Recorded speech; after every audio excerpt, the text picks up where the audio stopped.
ತುಳುನಾಡಿನ ಅಪರೂಪದ ದೈವಾರಾಧನೆ ಅಪರೂಪದ ವಿದ್ಯಮಾನಕ್ಕೆ ಮಂಗಳೂರು ತಾಲೂಕಿನ ನೀರ್ಮಾರ್ಗದ ಪೆದಮಲೆ ಅನ್ನುವಂಥ ಗ್ರಾಮ ಸಾಕ್ಷಿಯಾಗಿರುವಂಥದ್ದು.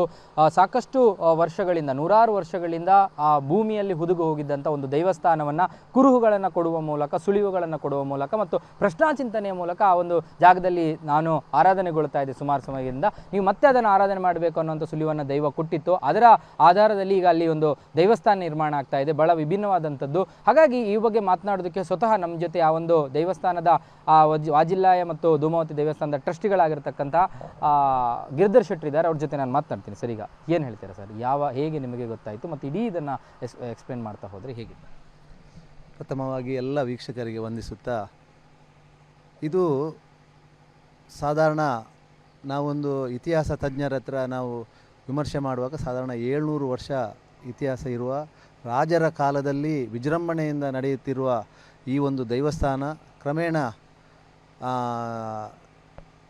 ಯಾರ ಕಚ್ಚಾಟವ ಅಥವಾ ಗ್ರಾಮಸ್ಥರ ಅಸಡ್ಡೆಯ ಗೊತ್ತಿಲ್ಲ, ಅದು ಒಂದು 300 ವರ್ಷಕ್ಕಿಂತ ಈಚೆ ದೇವಸ್ಥಾನದ ನೇಮ ಉತ್ಸವಗಳು ನಿಂತು ಹೋಗಿ ದೇವಸ್ಥಾನವು ನೆಲದಡಿಗೆ ಬಿದ್ದು ಯಾರಿಗೂ ಗೊತ್ತಾಗದ ಹಾಗೆ ಅದು ಕಂಪ್ಲೀಟ್ ಒಂದು ನಾಗಬನದ ರೂಪದಲ್ಲಿ ಕಂಪ್ಲೀಟ್ ನಾಗಬನವೂ ಇತ್ತು, ಅದರೊಟ್ಟಿಗೆ ಇದು ಸಹ ಸೇರಿಕೊಂಡು ನಾಗಬನದ ರೂಪದಲ್ಲಿ ಇದರೊಳಗೆ ಮಣ್ಣಿನೊಳಗೆ ಇತ್ತು. ಅದು ಯಾರಿಗೂ 2-3 ಜನರೇಷನ್ ಕಳೆದ ಕಾರಣ ಯಾರಿಗೂ ಇದರ ಬಗ್ಗೆ ಅರಿವಿರಲಿಲ್ಲ. ಇದು ಭೂಮಿ ಮೊದಲು ತಲಪಾಡಿ ದೊಡ್ಡ ಮನೆ ಬಂಟ ಮನೆತನದ ಅವರ ಸ್ವಾಧೀನದಲ್ಲಿತ್ತು. ಅವರ ಜಾಗ ಒಂದು 200-300 ಎಕರೆ ಡಿಕ್ಲರೇಷನಲ್ಲಿ ಹೋದಾಗ ಹೊಸಬರು ಇಲ್ಲಿ ಬಂದ ಕಾರಣ, ಇದರ ಅರಿವು ಅವರಿಗೆ ಇಲ್ಲದ ಕಾರಣ ಇದು ಗ್ರಾಮದ ಅರಿವಿಗೆ ಬರದೆ ಈ ಹೊಸ ಜನ್ರೇಷನ್ಗೆ ಇದು ಗೊತ್ತಿಲ್ಲದೆ ಹೋಯಿತು. ಹಾಗೆ ಇಲ್ಲಿ ಒಂದು ದೇವಸ್ಥಾನ ಜೀರ್ಣೋದ್ಧಾರಕ್ಕೆ ತುಂಬ ಪ್ರಯತ್ನ ಮಾಡಿ ಅದು ಮಾಡಲಿಕ್ಕೆ ಸಾಧ್ಯ ಆಗದ ಕಾರಣ ಒಂದು ಪ್ರಶ್ನಾ ಚಿಂತನೆ ಮಾಡುವಾಗ, ಈ ದೇವಸ್ಥಾನಕ್ಕಿಂತಲೂ ಪುರಾತನ ದೇವಸ್ಥಾನ ಇದೆ, ಅದನ್ನು ನೀವು ಜೀರ್ಣೋದ್ಧಾರ ಮಾಡದೆ ಇದನ್ನು ಮಾಡಲಿಕ್ಕೆ ಸಾಧ್ಯ ಇಲ್ಲ, ಅಥವಾ ನಿಮ್ಮ ಊರಿಗೆ ಸಹ ಅಭಿವೃದ್ಧಿ ಆಗಲಿಕ್ಕೆ ಸಾಧ್ಯ ಇಲ್ಲ. ಇದನ್ನೆಲ್ಲ ನೀವು ಮಾಡಿದರೆ ಎಲ್ಲ ಒಂದು ಊರಿಗೆ ಒಂದು ಶ್ರೇಯಸ್ಸಾಗ್ತದೆ, ಎಲ್ಲರೂ ಅಭಿವೃದ್ಧಿ ಆಗ್ತಾರೆ ಅಂತ ಹೇಳಿ ಆ ಪ್ರಶ್ನಾ ಚಿಂತನೆಯಲ್ಲಿ ಗೊತ್ತಾಯಿತು. ಆಮೇಲೆ ನಮ್ಮ ಊರಿನವರೆಲ್ಲ ಈ ಜಾಗ ಅವರ ಡೈರೆಕ್ಷನ್ ಪ್ರಕಾರ ಈ ಜಾಗದಲ್ಲಿ ಹುಡುಕುವಾಗ ಒಂದು 700 ವರ್ಷದ ಒಂದು ದಂಬೆಕಲ್ಲು, ಕೊಡಿಮರ ಧ್ವಜ ಅಂದರೆ ಕೊಡಿಮರ ಅಂದರೆ ಧ್ವಜಸ್ತಂಭದ ಕಲ್ಲು, ಅದು ಮಣ್ಣಿನ ಮೇಲೇ ಬಿದ್ದ ಹಾಗೆ ಕಾಣಸಿಕ್ಕಿತು. ಆಮೇಲೆ ಇದರ ನಮ್ಮ ದೇವಸ್ಥಾನದ ತಳವು ಕಾಣಲಿಕ್ಕೆ ಸಿಕ್ಕಿತು. ಹಾಗೆ ಎಲ್ಲ ಊರಿನವರು ಸೇರಿಕೊಂಡು ಈ ಜಾಗವನ್ನು ಯಾರ ಜಾಗವಂತ ಹುಡುಕುವಾಗ ಒಂದು ಬ್ರಾಹ್ಮಣ ಸಮಾಜದವರದು ಒಂದು ಲೀಲಾವತಿ ಹಾಗೂ ಪದ್ಮನಾಭರಾವ್ ಅವರ ಸ್ವಾಧೀನದಲ್ಲಿ ಇತ್ತು ಅಂತ ಗೊತ್ತಾಯಿತು. ಅವರಲ್ಲಿ ವಿಮರ್ಶೆ ಮಾಡುವಾಗ ಅವರು ನಾವೊಂದು 120 ವರ್ಷ ಆಗಿದೆ ಇಲ್ಲಿ ಬಂದು, ಅದರೊಳಗೆ ನಾವು ಹೋಗ್ತಿರಲಿಲ್ಲ, ಅದು ನಾಗಬನ ಅಂತ ಹೇಳಿ ನಾವು ಯಾರು ಅದರ ಹತ್ತಿರ ಹೋಗ್ತಿರಲಿಲ್ಲ ಅಂತ ಅವರು ಹೇಳಿದರು. ಮತ್ತು ಅವರು ಆ ಜಾಗವನ್ನು ಈ ದೇವಸ್ಥಾನದ ಕಮಿಟಿಗೆ ಬಿಟ್ಟುಕೊಟ್ಟರು.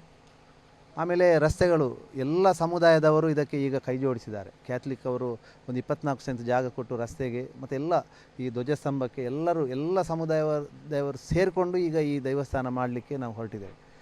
ಇದರಲ್ಲಿ ಒಂದು ಕಷ್ಟ ಅಂದರೆ ಎಲ್ಲ ದೇವಸ್ಥಾನಗಳಿಗೆ ಒಂದು ಇಷ್ಟು ಗ್ರಾಮಕ್ಕೆ ಇಷ್ಟು ಭಕ್ತರು, ಆ ಗ್ರಾಮದವರು ಈ ಮನೆಗೆ ಈ ದೇವಸ್ಥಾನಕ್ಕೆ ಇಷ್ಟು ದೇಣಿಗೆ ಕೊಡಬೇಕು, ಇಷ್ಟು ಅದರ ಕಾರ್ಯಕ್ರಮಕ್ಕೆ ಇವರು ಸೇರಬೇಕು ಅಂತ ಎಲ್ಲ ಕಟ್ಟುಕಟ್ಟಲೇ ಇರ್ತದೆ.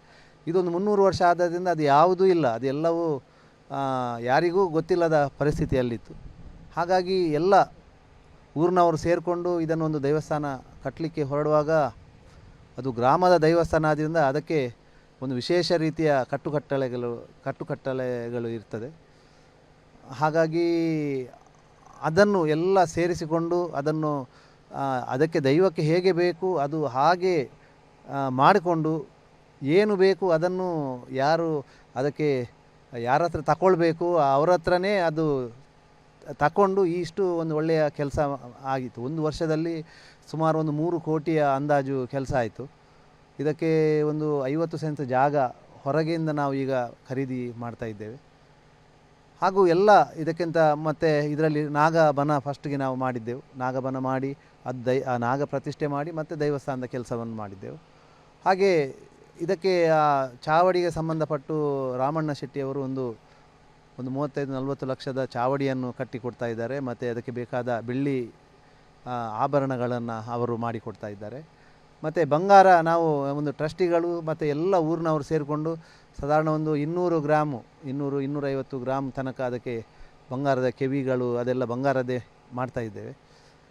ಆ್ಯಕ್ಚುಲಿ ಅದು ಬಂಡಿಗಳು ಇದೆಲ್ಲ ನಿರಂತರ ದೈವಗಳ ಉತ್ಸವ ಆಗ್ತಾ ಇರುವ ಸಂದರ್ಭಗಳಲ್ಲಿ ಮಾತ್ರ ಇದೆಲ್ಲ ಇಷ್ಟೆಲ್ಲ ಆಗಲಿಕ್ಕೆ ಅವಕಾಶ ಇದೆ.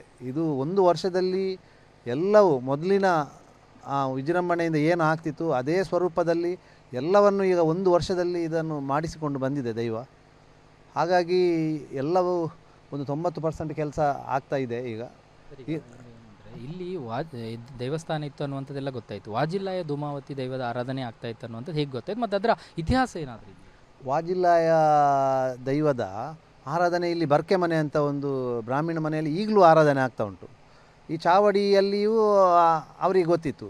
ಈ ದೈವಸ್ಥಾನದ ಬಗ್ಗೆ ಮಾತ್ರ ಗೊತ್ತಿಲ್ಲ, ಇಲ್ಲಿ ಬಿದ್ದು ಹೋಗಿದೆ ಅಂತ ಗೊತ್ತಿಲ್ಲ ವಿನಃ ಚಾವಡಿಯಲ್ಲಿ ಇರುವ ದೈವಗಳ ಬಗ್ಗೆ ಅವರಿಗೆ ಗೊತ್ತಿತ್ತು. ಹಾಗೂ ಅಲ್ಲಿ ಬ್ರಾಹ್ಮಣರ ಮನೆಯಲ್ಲಿ ಬೆರಕೆ ಮನೆಯಲ್ಲಿ ಇರುವಂಥ ದೈವಗಳು ಅದಕ್ಕೆ ಇದು ನಮ್ಮ ಸಂಕ್ರಮಣಕ್ಕೆ ಆಗುವಂಥ ಪೂಜೆಗಳು ಅದೆಲ್ಲ ಅವರು ಇಷ್ಟು ಕಾಲದಿಂದಲೂ ಅವರು ಮಾಡ್ತಾ ಬರ್ತಿದ್ರು. ಹಾಗೆ ಎಲ್ಲರಿಗೂ ಈ ದೈವದ ಬಗ್ಗೆ ಎಲ್ಲರಿಗೂ ಗೊತ್ತು. ಅದು ಎಲ್ಲಿ ಈ ದೇವಸ್ಥಾನ ಎಲ್ಲಿದೆ ಅಂತ ಯಾರಿಗೂ ಗೊತ್ತಿರಲಿಲ್ಲ. ಅದು ಯಾವಾಗ ಬಿದ್ದಿದೆ ಅದು ಎಲ್ಲ ಯಾರಿಗೂ ಗೊತ್ತಿಲ್ಲ. ಅಂದರೆ ಎಲ್ಲ ಭೂಮಿಗಳು ಒಂದು 300-400 ಎಕರೆ ಒಂದು ಓನರ್ ಹತ್ರ ಇತ್ತು. ಎಲ್ಲ ಡಿಕ್ಲರೇಷನ್ಲಿ ಹೋದಾಗ ಯಾರು ಬೇರೆ ಅವರು ಬಂದರು. ಹಾಗಾಗಿ ಹೆಚ್ಚಿನ ಮೊದಲಿದ್ದವರು ತೀರಿ ಹೋಗಿದ್ದಾರೆ. ಹಾಗಾಗಿ ಹೊಸ ಜನ್ರೇಷನ್, ಹಾಗಾಗಿ ಇದೆಲ್ಲ ಇಲ್ಲಿ ಇದು ಹೀಗೆ ಈ ವ್ಯವಸ್ಥೆಯಲ್ಲಿ ಇದೆ ಅಂತ ಯಾರಿಗೂ ಗೊತ್ತಾಗಲಿಲ್ಲ. ಹಾಗೆ ಕೆಲವೊಂದು ಪರಿಕರಗಳು ಸಿಕ್ಕಿದೆ, ತುಕ್ಕು ಹಿಡಿದಂಥದ್ದು, ಗಂಟೆ ಆಗಿರ್ಬೋದು, ತೊಟ್ಟಿಲಿನ ಈ ರೀತಿ ಆಗಿರ್ಬೋದು, ಅದೆಲ್ಲ ಹೇಗೆ ಸರ್ ಎಲ್ಲಿ? ಅದು ನಮ್ಮ ಚಾವಡಿಯಲ್ಲಿ ದೈವದ ಚಾವಡಿಯಲ್ಲಿ ಬಿದ್ದಿತ್ತು. ಆ ಚಾವಡಿಯಲ್ಲಿ ಅದು ಮಣ್ಣೆಲ್ಲ ತೆಗೆಯುವಾಗ ಮಣ್ಣಿನ ಅಡಿಯಲ್ಲಿ ಅದೆಲ್ಲ ನಮಗೆ ಗಂಟೆ ಅದಿದೆಲ್ಲ ಅದರದ್ದು ಭಂಡಾರಗಳು ಇನ್ನೂ ಬೆಳ್ಳಿ ಬಂಗಾರಗಳೆಲ್ಲ ಇದ್ದು ಅಂತ ಹೇಳ್ತಾರೆ. ಅದು ಎಲ್ಲಿದೆ ಅಂತ ಈಗ ಅದು ಇನ್ನೂ ಸಿಗಲಿಲ್ಲ. ಬಾಕಿ ಎಲ್ಲ ಅದಕ್ಕೆ ಯಾವುದೆಲ್ಲ ಬೇಕು ಅದೆಲ್ಲ ಹೊಸತಾಯ್ತು ಈಗ. ಸರ್, ಇದಕ್ಕೂ ಮೊದಲು ಈ ಭಾಗದಲ್ಲಿ ಯಾವ ರೀತಿ ಸಮಸ್ಯೆ ಇತ್ತು ಜನರಿಗೆಲ್ಲ, ಮತ್ತು ಈಗ ಅದು ನಿಂತಿದೆಯಾ?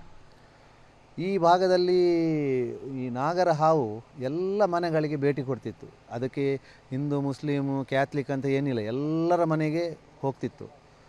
ಹಾಗಾಗಿ ಎಲ್ಲರ ಮನೆಯಲ್ಲಿ ಈಗ ಹತ್ತಿರದ ಮನೆಗಳೆಲ್ಲ ಎಲ್ಲವೂ ಖಾಲಿ. ಇಲ್ಲಿ ಅವರಿಗೆ ನಿಲ್ಲಿಕ್ಕಾಗೋದಿಲ್ಲ. ರೋಗಗಳು ಮತ್ತು ಸುಸೈಡ್ ಮಾಡಿಕೊಳ್ಳುವಂಥದ್ದು ಅದೆಲ್ಲ ತುಂಬ ವರ್ಷಕ್ಕೆ 1-2 ಇಲ್ಲಿ ಇತ್ತೇ ಇತ್ತು. ಅಂದರೆ ಇಲ್ಲಿ ಎಲ್ಲ ಅಂದರೆ ಯಾರಿಗೂ ಇಲ್ಲಿ ಒಂದು ಸುಖ ಇರಲಿಲ್ಲ. ಹಾಗಾಗಿ ಈಗ ಎಲ್ಲರೂ ಇಲ್ಲಿ ಅಭಿವೃದ್ಧಿ ಆಯಿತು. ಇಲ್ಲಿ ನಮ್ಮ ಇದರ ಹತ್ತಿರದ ಇದರ ಕೆಲಸ ಮಾಡುವಂಥ ದೈವಗಳ ಕೆಲಸ ಮಾಡುವಂಥ ಒಂದು ಮನೆ ಇತ್ತು. ಆ ಮನೆಯವರು ಸಹ ಬಿಟ್ಟು ಹೋಗಿದ್ದರು. ಅವರು ಸಹ ಈಗ ಆ ಜಾಗವನ್ನು ಖರೀದಿ ಮಾಡಿ ಬಂದರು. ಹಾಗಾಗಿ ಒಳ್ಳೆಯ ವಾತಾವರಣ ಸೃಷ್ಟಿಯಾಗಿದೆ. ಎಲ್ಲರಿಗೂ ಇಲ್ಲಿ ಒಂದು ಕ್ಯಾಥಲಿಕ್ ಮನೆತನದವರು ಸದಾ ಬರ್ತಾರೆ. ಅವರು ಚರ್ಚಿಗೆ ಹೋಗ್ತಾರೆ ಹಾಗೂ ಇಲ್ಲಿಯೂ ಬರ್ತಾರೆ. ಅವರ ಮಕ್ಕಳಿಗೆ ಒಳ್ಳೆಯದಾಯ್ತಂತೆ, ಮತ್ತು ಅವರ ಮನೆಗೆ ಈ ನಾಗರ ಹಾವು ಸರಾಗವಾಗಿ ಬರ್ತಿತ್ತಂತೆ. ಈಗ ಇಲ್ಲಿ ಕೆಲಸ ಸ್ಟಾರ್ಟ್ ಮಾಡಿದ ಮೇಲೆ ಅದು ಇಲ್ಲಿ ಇಲ್ಲ. ಹಾಗಾಗಿ ಅವರು ತುಂಬ ಡೊನೇಷನ್ಸ ಕೊಟ್ಟರು. ನಮಗೆ ರಸ್ತೆಗೆ ಇದೊಂದು ಆಗಬೇಕು ಅಂತ ನಮಗಿಂತ ಜಾಸ್ತಿ ಅವರಿಗೆ ಉತ್ಸಾಹ ಇದೆ. ಅವರು ರಸ್ತೆಗೆ ಜಾಗ ಕೊಟ್ಟು ಎಲ್ಲ ಇದೊಮ್ಮೆ ಆದರೆ ಎಲ್ಲರಿಗೆ ಊರಿನವರಿಗೆಲ್ಲ ಕ್ಷೇಮ ಆಗ್ತದೆ, ಅಭಿವೃದ್ಧಿ ಆಗ್ತದೆ ಅಂತ ಹೇಳಿ ಅವ್ರದ್ದು ಸಹ ಅವರು ಡೈಲಿ ಬರ್ತಾ ಇದ್ದಾರೆ. ಈಗ ಕಾಂಕ್ರೀಟ್ ಆಗಿದೆ, ಎಲ್ಲ ನೀರೆಲ್ಲ ಹಾಕೋದು ಅವರೇ. ಅಂದರೆ ಏನು ಬೇಕು ಅವರು ಸಹಕಾರ ಇದೆ. ಹಾಗೆ ಎಲ್ಲ ಇಡೀ ಊರಿನವರ ಸಹಕಾರ, ಯಾವುದೇ ಒಂದು ಜಾತಿ ಮತ ಭೇದ ಬಿಟ್ಟು ಸಹಕಾರ ಇದೆ. ಎಲ್ಲರಿಗೂ ಇದರ ಬಗ್ಗೆ ಅರಿವಿದೆ. ಆದ್ದರಿಂದ ದಕ್ಷಿಣ ಕನ್ನಡದಲ್ಲಿ ಉಡುಪಿ ಜಿಲ್ಲೆಗಳಲ್ಲಿ ದೈವಗಳ ಆರಾಧನೆ ತುಂಬ ಜಾಸ್ತಿ ಇರುವುದರಿಂದ ಪ್ರಥಮವಾಗಿ ದೈವಗಳ ಆರಾಧನೆ ಮಾಡ್ತಾರೆ, ಮತ್ತು ದೇವರ ಆರಾಧನೆ ಮಾಡ್ತಾರೆ ಇಲ್ಲಿ. ಅಂದರೆ ಎಲ್ಲ ನಂಬಿಕೆ ಇದೆ ಜನರಿಗೆ, ದೇವರ ಮೇಲೆ ಭಕ್ತಿ ಜಾಸ್ತಿ. ಹಾಗಾಗಿ ಇದು ನಾಡ್ದು ನಡೆಯುವಂಥ 16ಕ್ಕೆ ಹೊರೆಕಾಣಿಕೆ ನಡೀತದೆ, ಮತ್ತು 18ರಿಂದ 22ರವರೆಗೆ ಪ್ರತಿಷ್ಠೆ ಹಾಗೂ ದೈವಗಳ ನೇಮೋತ್ಸವಗಳು ನಡೀತವೆ. ಅದಕ್ಕಾಗಿ ಎಲ್ಲರೂ ಬಂದು ದೈವಗಳ ಒಂದು ಕೃಪೆಗೆ ಪಾತ್ರರಾಗಬೇಕು, ಒಂದು ದೈವಗಳ ಗಂಧ ಪ್ರಸಾದವನ್ನು ಸ್ವೀಕರಿಸಬೇಕಂತ ಬಂದು ನಾನು ಈ ಸಮಯದಲ್ಲಿ ಎಲ್ಲರಿಗೆ ವಿನಂತಿ ಮಾಡ್ತೇನೆ. ಇದಿಷ್ಟು ಗಿರಿಧರ್ ಶೆಟ್ಟಿ ಅವರ ಮಾತು. ಕ್ಯಾಮ್ರಾ ಪರ್ಸನ್ ಅಶೋಕ್ ಜೊತೆ ಭರತ್ರಾಜ್, ಏಷ್ಯಾನೆಟ್ ಸುವರ್ಣ ನ್ಯೂಸ್, ಮಂಗಳೂರು.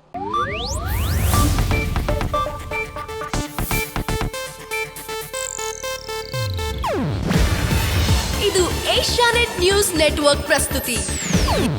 ನೀವು ನೋಡ್ತಿದ್ದೀರಾ ಏಷ್ಯಾನೆಟ್ ಸುವರ್ಣ ನ್ಯೂಸ್.